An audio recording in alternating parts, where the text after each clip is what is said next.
نحمدہ ونصلی علی رسولہ الکریم اما بعد فاعوذ باللہ السمیع العلیم من الشیطان الرجیم بسم اللہ الرحمن الرحیم۔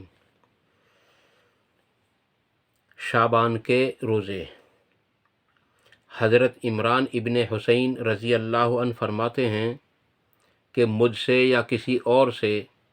رسول اکرم صلی اللہ علیہ وسلم نے سوال کیا کہ کیا تم نے اس مہینے کے آخر میں، یعنی اشارہ تھا شعبان کے مہینے کے آخر میں، روزے رکھے ہیں؟ تو عرض کیا گیا یا رسول اللہ صلی اللہ علیہ وسلم نہیں۔ تو آپ نے فرمایا کہ جب رمضان گزر جائے اور عید ہو جائے اس کے بعد تم 2 روزے رکھ لینا۔ راوی کہتے ہیں کہ میں بھول گیا کہ اس میں آپ صلی اللہ علیہ وسلم نے 1 روزے کا حکم دیا تھا یا 2 روزے کا، لیکن کیونکہ بخاری اور مسلم دونوں کے اندر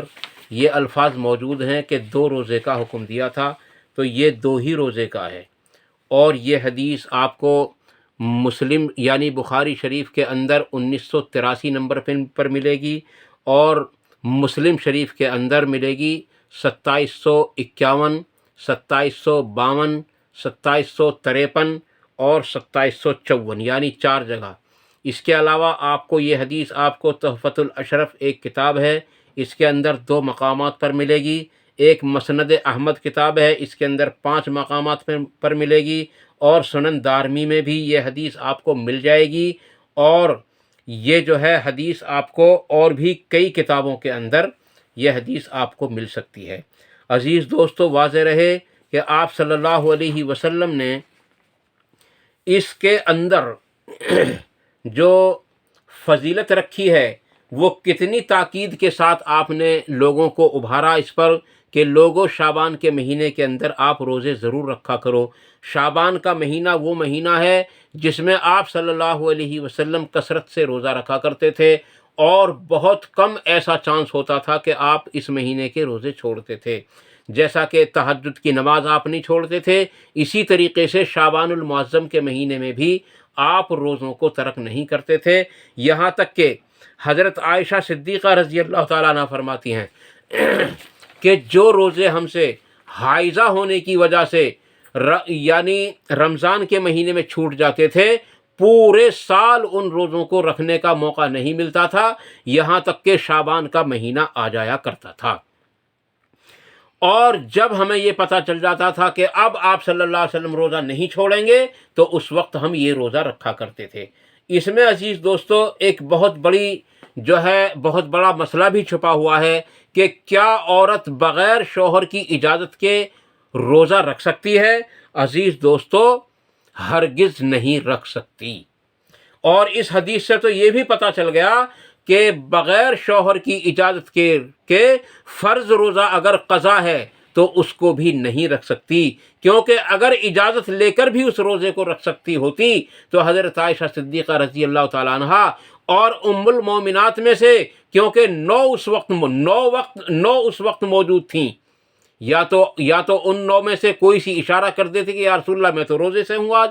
اس لیے آپ جو ہے فلاں بیوی کے پاس چلے جاؤ، یا جس کے پاس چاہو چلے جاؤ۔ لیکن یہاں یہ پتہ چلتا ہے کہ عورت کو اس چیز کی اجازت ہی نہیں ہے کہ وہ کسی حال میں، سوائے اس کے کہ وہ حائضہ ہو یا ایسی بیمار ہو جس سے بیماری کے بڑھنے کا ڈر ہو، سوائے ان 2 حالات کے سوا کسی بھی موقع پر آدمی کے لیے مرد کو صحبت کرنے سے منع کر سکے، کوئی موقع ایسا نہیں ہے عزیز دوستو۔ اس لیے ہم سب کو چاہیے کہ ہم اپنے گھروں کے ماحول کو ایسا بنائیں اور ایسا بنانے کی کوشش کریں۔ ایک حدیث میں ہے کہ نبی اکرم صلی اللہ علیہ وسلم نے باہر کسی مقام پر کسی غیر عورت سے بات چیت کی، آپ صلی اللہ علیہ وسلم فوراً گھر تشریف لائے اور اپنی بیویوں میں سے کسی ایک بیوی کے ساتھ ہم بستری کی، اس کے بعد پھر آپ باہر تشریف لائے اور فرمایا لوگوں اگر تم کو باہر کی عورت اچھی لگ جائے تو تم فوراً اپنے گھر آؤ اور اپنی بیوی سے ملو، کیونکہ جو چیز اس باہر والی عورت کے پاس ہے وہ چیز تمہاری بیوی کے پاس بھی موجود ہے۔ ان جملوں کے اندر عزیز دوستو، اس حدیث کے اندر ایک بہت بڑی قیامت بھی چھپی ہوئی ہے۔ اگر اس حدیث پر غور کیا جائے، توجہ کے ساتھ اس کو سمجھا جائے کہ جو عورت باہر گھومنے والی ہے، ایسا کوئی مرد نہیں جس کی نظر اس پر نہ پڑے، یا جو اس پر نظر پڑنے سے اپنی نگاہ کو روک سکے۔ اسی لیے تو فرمایا کہ اگر کوئی آدمی اپنی نگاہ کو غیر عورت پر پڑنے سے روک دے تو ایمان کی جو لذت ہے اس کو دنیا میں بھی آنے لگے گی۔ حضرت علی رضی اللہ تعالیٰ عنہ کو ان سے جو منقول ہے وہ یہ ہے کہ پہلی نگاہ معاف ہے، کیونکہ ایسا ہو سکتا ہے کہ تمہاری اس کی ٹکر لگ جائے، اس لیے پہلی نگاہ معاف ہے، لیکن جب پتہ چل جائے یہ عورت ہے تو فوراً اپنی نگاہ کو نیچی کر لیں اور وہاں سے بزرگانہ انداز میں وہاں سے گزر جائیں۔ اور سورۃ الفرقان کے اندر جو مومن کی پہچان بتلائی گئی ہیں، بالکل آخر میں جا کر کے دیکھو گے اللہ تعالیٰ نے یہی پہچان بتلائی ہے مومن کی کہ جہاں کہیں وہ بیہودہ باتیں دیکھتے ہیں، مثلا غیر محرم عورتوں کو، یا عورتیں دیکھیں غیر محرم مردوں کو، یا بازار، یا شراب کے اڈے، یا جوا، یا اس طرح کی کوئی اور بیہودہ جیسے کہ گانا ناچنا وغیرہ، تو ان کی پہچان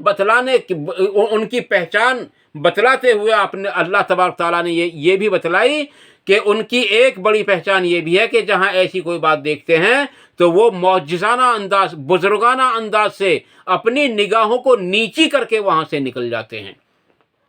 تو عزیز دوستو، آپ کو اس حدیث سے یہ بھی پتہ چل گیا ہوگا کہ اللہ تبارک تعالیٰ کے نبی صلی اللہ علیہ وسلم اگر کسی عورت کے ساتھ کوئی بات کر لیں تو عزیز دوستو آپ اپنی بیوی سے صحبت کرنے پر مجبور ہو جائیں تو واضح رہے کہ نبی اکرم صلی اللہ علیہ وسلم کے جیسا تو کون ہے، اور میری حقیقت تو پھر ہے ہی کون۔ عزیز دوستو، اس لیے اپنی عورتوں کو، اپنی ماں، اپنی بہن، اپنی بیٹیوں کو اپنے گھر کی چار دیواری کے اندر رکھنے کی کوشش کریں، کیونکہ ان کی عزت انہی کے اندر ہے۔ اس سے اگر باہر نکلیں گی تو ان کی عزت محفوظ نہیں رہ سکتی۔ عزیز دوستو، یہ ایک حدیث میں نے آپ لوگوں کے سامنے بیان کر دی، جس میں حضرت عائشہ صدیقہ رضی اللہ تعالیٰ عنہا سے جو مطلب منقول ہے کہ ان کو موقع ہی نہیں ملتا تھا کہ شوال کے سوا فرض روزوں کی قضا بھی رکھ سکیں، اور یہ حدیث جو میں نے آپ کے سامنے بیان کی ہے یہ میں نے بخاری شریف سے لی ہے۔ اس کا نمبر جو ہے 195 ہے بخاری شریف کے اندر، اور مسلم شریف کے اندر بھی یہ حدیث موجود ہے، اور ابو داؤد اور نسائی کے اندر بھی یہ حدیث موجود ہے عزیز دوستو، اور ایک دوسرا ترک مسلم کے اندر اور بھی موجود ہے اسی حدیث کا، اور مشکات المصابیح کے اندر بھی یہ حدیث موجود ہے۔ اللہ تبارک تعالی ہم سب کو ان مختصر سی باتوں پر عمل کرنے کی توفیق عطا فرمائے، اور جذبات میں اگر کوئی بات غلط نکل گئی ہو تو اللہ تعالیٰ اس بات کو ہم سب سے معاف فرمائے، اور جو حق بات نکلی ہو اللہ تعالیٰ ان پر عمل کرنے کی مکمل طریقے سے توفیق عطا فرمائے، ان باتوں کو ہمارے دلوں کے اندر راسخ فرمائے، ان پر عمل کرنا آسان بھی فرمائے، اور ان پر عمل کرنے کے ہم سب کو موقع بھی مکمل طریقے سے عطا فرمائے، اور ان باتوں کو بار بار کہنے، بار بار سننے، اور ان پر عمل کرنے، ان کو سمجھنے کی ہم سب کو مکمل طریقے سے توفیق عطا فرمائے۔ وآخر دعوانا ان الحمدللہ رب العالمین۔ سبحان ربک رب العزت عما یصفون وسلام علی المرسلین والحمد للہ رب العالمین برحمتک یا ارحم الراحمین۔ والسلام علیکم ورحمۃ اللہ تبارک و تعالی وبرکاتہ۔